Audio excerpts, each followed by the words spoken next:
How do nonprofits estimate indirect grant costs? Have you ever wondered how nonprofits figure out the costs that support their work but aren't tied to a specific project? Understanding this process is essential for effective grant budgeting. Let's break it down step by step. First, nonprofits begin by identifying indirect costs.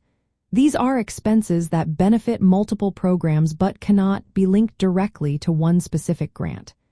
Common examples include rent for office space, utilities, and salaries for administrative staff. Next, they separate allowable costs from unallowable ones.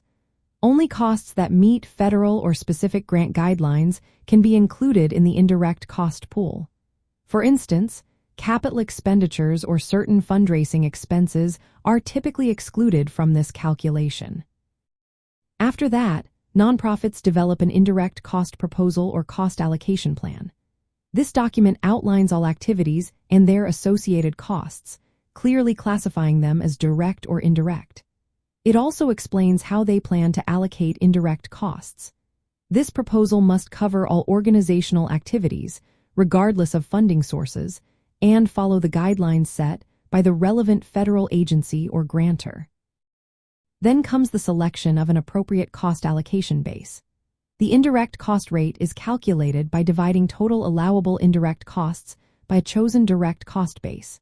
Common bases include modified total direct costs, which exclude certain items like equipment, or total direct salaries and wages, including fringe benefits. Some organizations may also use square footage or direct labor hours if they reflected how indirect costs benefit their programs. Once the base is selected, nonprofits calculate the indirect cost rate. For example, if total indirect costs amount to $200,000 and the direct cost base is $1 million, the indirect cost rate would be 20%. This rate can then be applied to grant budgets to estimate allowable indirect costs for reimbursement. The next step is to negotiate and obtain approval for the indirect cost rate. For federal grants, nonprofits submit their proposal to a cognizant federal agency. This agency reviews and approves the rate, which can then be used for multiple grants unless renegotiated. Finally, nonprofits apply the indirect cost rate in their grant budgets.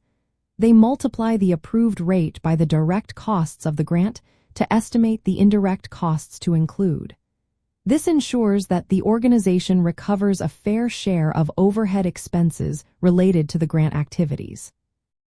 Maintaining clear documentation of how indirect costs are identified and allocated is essential for transparency and compliance. Accurately estimating these costs is vital in grant writing and management.